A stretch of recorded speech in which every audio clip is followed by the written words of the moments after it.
నమస్కారం, welcome to I dream. నేను మీ విజిత. ప్రస్తుతం నేనున్నది ఎక్కడో తెలుసా? ఎమరాల్డ్ మిఠాయి దుకాణంలో. ఇది నేచురల్ ఫార్మింగ్ ఎక్స్పర్ట్ విజయరామ్ గారి ఎమరాల్డ్ దుకాణం. ఇది మీ అందరికీ సుపరిచితమైన మిఠాయి షాపే. ఇక్కడ మిఠాయిలే కాదు, మిఠాయిలతో పాటు వారి గో ఆధారితంగా పండించిన పంటల్లో దిగుమతి వచ్చిన ధాన్యాలు, అలాగే ఆయిల్స్, అన్ని రకాల వస్తువులు ఇక్కడ మనకు అమ్ముతున్నారు.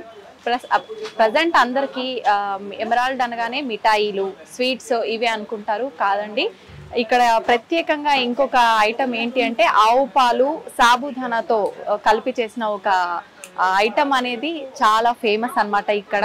అది తాగటం వల్ల బాడీలో హీట్ కంట్రోల్ అయ్యి చాలా మంచి యూజ్ ఉంటుందని చెప్తున్నారు సార్.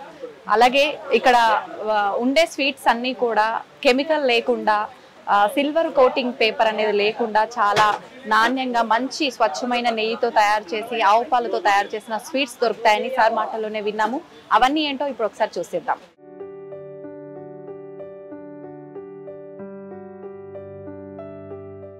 ఇవి నానబెట్టామనుకోండి, 4 రోజుల్లో వీటిలోంచి మొలకలు వస్తాయి. బియ్యం నుంచి మొలకలు వస్తాయి. పూర్వనామం నివారణ, కాలక్రమంలో నవారా అంటున్నారు. అంటే ఏ జబ్బునే నివారిస్తుంది. ఇవి మనం కొర్రల్లో ఎంత ఫైబర్ ఉందో దీంట్లో అంత ఉంది. 14.5% ఫైబర్ ఉంది. ఇప్పుడు మనం బియ్యం తినలేని వాళ్ళు అన్నం రూపంలో, దీన్ని అన్నం రూపంలో తినాలంటే ఇంత ఫైబర్ ఉన్నప్పుడు ఇష్టపడలేరు కదా. దీన్ని రెండవ పద్ధతి ఏంటంటే రాత్రి ఒక 24 గంటలు నానబెట్టండి. నానబెట్టిన తర్వాత ఎండబెట్టేసేయండి బియ్యాన్ని. మళ్ళీ నానిన బియ్యాన్ని ఎండబెట్టేసి రవ్వ చేయండి. ఆ రవ్వని అంబలు చేయండి, ఉప్మా చేసుకోండి, కిచిడి చేసుకోండి. అప్పుడు సాఫ్ట్ గా అవుతుంది. ఫైబర్ ఏం మిస్ కాదు. అంటే ఇష్టం లేని వాళ్ళు అలా కూడా వండుకోవచ్చు. అంటే ఇంకా రైస్ తినము అనుకున్నప్పుడు ఆ ప్లేస్ తినలేము అనుకున్నప్పుడు రవ్వ రూపంలో తింటే, అది అన్నిసార్లు నమ్మటం కష్టం కదా. పెద్దవాళ్ళు, ముసలి వాళ్ళు ఉంటే వాళ్ళకి ఇలా అంబల రూపంలో లేకపోతే కిచడీ రూపంలో నానబెట్టి ఎండబెట్టేసేస్తే అప్పుడు పూర్తిగా ఎండిపోతుంది. దాన్ని రవ్వ చేయండి. ఎందుకు సార్ నానబెట్టే ఎండబెట్టడం? ఇవే చేయొచ్చు కదా డైరెక్ట్. అంటే పళ్ళు లేని వాళ్ళు ఉంటారు, నమ్మలు లేని వాళ్ళు ఉంటారు. 30 సార్లు నమ్మటం ప్రాక్టీస్ లేదు కదా. ఒకరోజు తిని పక్కన పెడతారు. అలా పెట్టకుండా ఉండాలి. ఇదే పద్ధతి. ఓకే. ఇంకా ఎన్ని రకాల ధాన్యాలు ఉన్నాయి సార్ మనకి ఇక్కడ? ఇది చూస్తాకి సిమిలర్ గా ఉంటుంది. ఇది కులాకార్. ఇది గర్భిణీలకి చాలా మంచిది. మీరు ఇందాక రక్తహీనత మంచిది. దీంట్లో జింక్ కూడా ఉంటుంది, ఐరన్ ఉంటుంది, ఫైబర్ ఉంటుంది 10 to 12%. దాంట్లో 14.5% ఉంటుంది. దీంట్లో 10 to 12% ఉంటుంది. ఇవి పంట కాలం కూడా తక్కువ, 110 days లో వచ్చేస్తుంది. ఖరీఫ్ రవి కూడా చేసుకోవచ్చు. ఇది కూడా అంతే. అది మడుమురంగి, అది 140 రోజులు. ఇది కృష్ణవ్రీహి, కాలాబట్టి, బ్లాక్ రైస్ అంటారు. ఇంద్రాణి, ఇది అన్నప్రశ్నకి బాగా ఉంటాయి. ఇవి అంటే లావు ఉండడు కానీ బరువు ఉంటాడు. బోన్ స్ట్రెంత్ చూస్తాకేమో మనం పక్కగా ఉన్నాడు అనుకుంటా, ఎత్తుకున్నప్పుడు బరువు ఉంటాడు. ఇప్పుడు అంటే నార్మల్ రైస్ చూసినట్టుగానే ఉన్నాయి కానీ కొంచెం కలర్ మనకి అవి వైట్ గా, టేస్ట్ చూస్తే చాలా డిఫరెన్స్ ఉంటాయి. కానీ ఇది ఎవరు ఏదైనా తినొచ్చు. అలానే ఇది గర్భిణీలు మాత్రమే ఎవరైనా తినొచ్చు, వాళ్ళకి సూటబుల్. నవారా కూడా ఎవరైనా తినొచ్చు. అంటే డైలీ మనకు సెట్ అవుతుంది, మనం తినాలనుకుంటున్నాం, ఇంట్రెస్ట్ ఉంది అంటే డైలీ రొటీన్ లో తినేయచ్చు. కాకపోతే ఏంటంటే ఇది రోజుకు ఒకసారి తినగలుగుతాం. 14.5% ఫైబర్ కదా. మార్నింగ్ 10 తిని ఈవినింగ్ మీరు తింటే 6 o'clock తినేయాలి. అలా 2 times అంతకు మించి తినలేరు. అవసరం కూడా లేదు. అంటే మైండ్ ఏంటంటే ఏం తినలేదని మనం కన్ఫ్యూజ్ అవుతాం కానీ బాడీ అయితే కోరుకోదు. ఇంకా సార్ ఇవన్నీ సార్ స్వీట్స్ ఏనా? ఇవన్నీ పచ్చళ్ళు, బెల్లం ఐటమ్లు. మైసూర్ మల్లిక, బహురూపి. అవి ఇవేనా అండి? అవి కూడా ఇవన్నీ కూడా సింగిల్ పాలిష్ అమ్మాయి.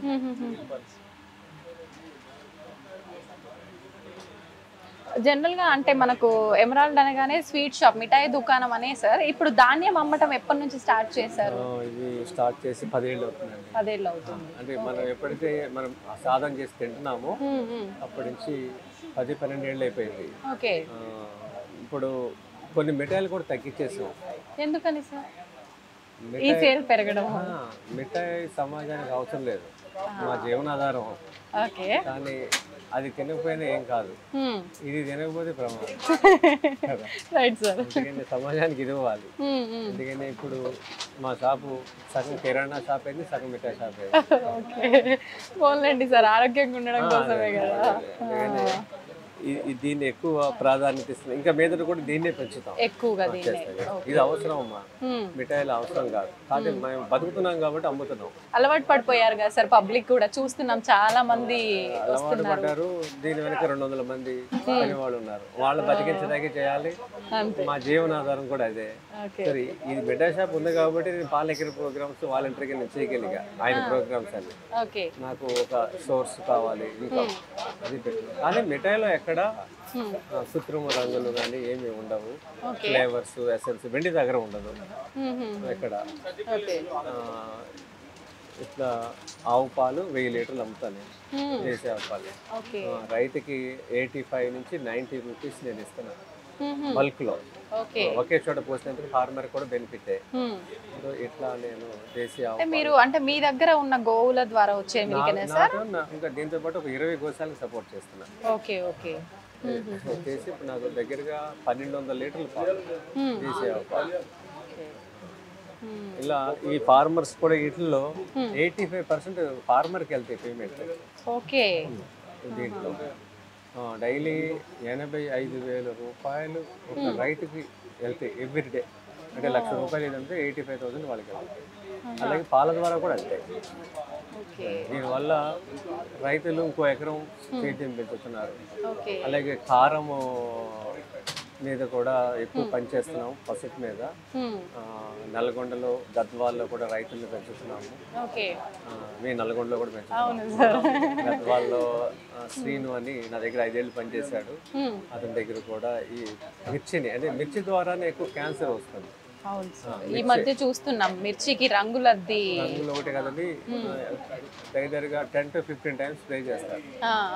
ఆ లేయర్స్ అన్ని దాని మీద ఉంటాయి, దాని అలా కారం చేసి అమ్ముతున్నారు. క్యాన్సర్ రావడానికి కూడా 99% మిర్చి పౌడర్ మన సమాజంలో. అందుకని ఈ క్యాన్సర్ తగ్గాలన్నా మనం మిర్చిని రైతులను ప్రోత్సహించాలనేది ప్రయత్నం చేస్తాం. అయితే ఇప్పుడు మన దగ్గరకు వచ్చే ఈ ధాన్యానికి సంబంధించిన రైతులు కానీ పాలకు సంబంధించిన వాళ్ళు అందరూ మీరు అంటే చెప్పటం వల్ల నా ట్రైనింగ్ అయిన వాళ్ళండి. అలాగే నా వీడియోస్ చూసి వచ్చిన వాళ్ళు ఉద్యోగాలు మానేసి అమెరికా నుంచి వచ్చారు, ఆవులు పెట్టుకుని స్థిరపడ్డారు. అక్కడ వాళ్ళకి 10,000 వచ్చినా సరే, 10 లక్షలు వచ్చినా సరే, నాకు 1,00,000 రూపాయలు వచ్చినా పర్వాలేదు అని సంతృప్తి పడుతున్నారు. ఆవులతో ఆనందాన్ని పొందుతున్నారు. తద్వారా ఎంతో మందికి వాళ్ళు పాలు ఇస్తున్నారు. చాలా మంది ఇళ్లలో అర్ధరాత్రి కూడా చిన్నపిల్లలు ఏడుపు లాగిపోయినాయి. అంటే వాళ్ళకి ఏడుస్తూ ఉంటారు, ప్యాకెట్ పాలు తాగి కడుపు నొప్పి అని. అవన్నీ తగ్గినాయి. వాళ్ళకి ఫ్యామిలీ డాక్టర్ సమస్యలు లేవు. ఇవన్నీ వాళ్ళు చెప్తారు, పేరెంట్స్ చెప్తున్నారు. వాళ్ళు ఎక్స్పీరియన్స్ చేసి చెప్పిన రిజల్ట్. పిల్లల్ని తీసుకొస్తారు, పాలకి అంతా కూడా పిల్లలు తీసుకొస్తారు, ఆవుకి దండం పెట్టిస్తారు. అవన్నీ కొంతమంది ఆటోమేటిక్ గా పెడతారు. ఇది నాకు బాగా కళ్ళ నీళ్ళు వస్తాయి. వాడు వచ్చినప్పుడు ఎలా పెడతారు తెలియదు, ఆ తరంగాలు ఎలా వెళ్తుందో తెలియదు. వైబ్రేషన్స్ కనెక్ట్ అయిపోతున్నాయి సార్. దండం పెడతారు, కృష్ణుడు దండం పెడతారు, చిన్న చిన్న పిల్లలు. మీరు చూపించిన ఫోటోలు చూసారు కదా, మళ్ళీ మంచి తరం వస్తుంది అనేది అక్కడ ఆయన బాగా పనిచేస్తున్నారు. ఒకే మనిషి దేశం కోసం ఇంత కష్టపడుతున్నాడు కదా, మంచి రోజులు వస్తాయని. సో మీ ఛానల్ ద్వారా మరింత ప్రకృతి వ్యవసాయం ముందుకు వెళ్ళాలని, గోవుల సంఖ్య పెరగాలని, గోవు కూడా జాతీయ ప్రాణి కావాలని కోరుకుంటున్నాను. Thank you sir, thank you very much. నేను కూడా తప్పకుండా అలాంటి రోజు ఒకటి రావాలని కోరుకుంటాను sir. Thank you sir, thank you very much.